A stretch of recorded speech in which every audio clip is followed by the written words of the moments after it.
We're in Jericho and we're looking at the mountain of temptation, and it's the traditional place where the Lord was tempted.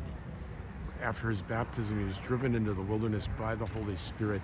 You can see a monastery that was built, and within the monastery is a cave that tradition says this is where Jesus spent at least part of his time when he was in the wilderness facing the temptations of the devil. Of course, the devil knew who Jesus was and realized the stakes of the battle between good and evil that Christ had come to win in the name of the Father and to save the human race.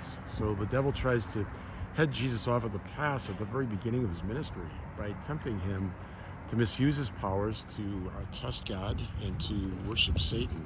And chapter 4 of Matthew articulates it in greater detail than either Luke or Mark. Then Jesus was led by the Spirit into the desert to be tempted by the devil. He fasted 40 days and 40 nights, and afterwards he was hungry. The tempter approached and said to him, "If you are the Son of God, command that these stones become loaves of bread." He said in reply, "It is written, one does not live by bread alone, but by every word that comes forth from the mouth of God."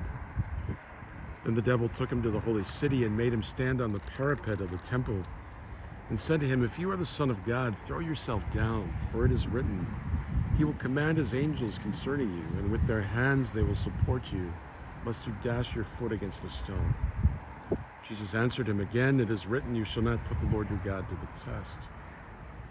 Then the devil took him up a very high mountain and showed him all the kingdoms of the world and their magnificence, and said, "All these I shall give to you if you will prostrate yourself and worship me."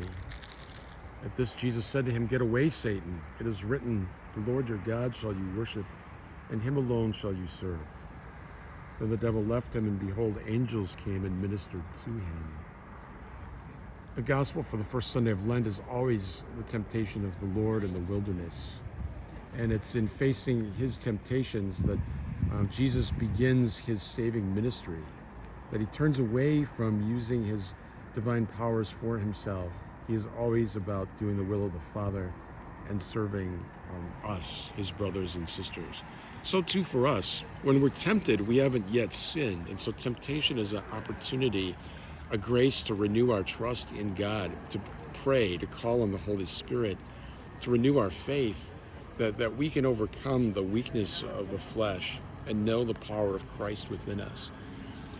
Good preparation for Lent as we are here at Temptation Mountain, looking at this place where Jesus spent 40 days in the wilderness before he began his public ministry to save us and forgive us.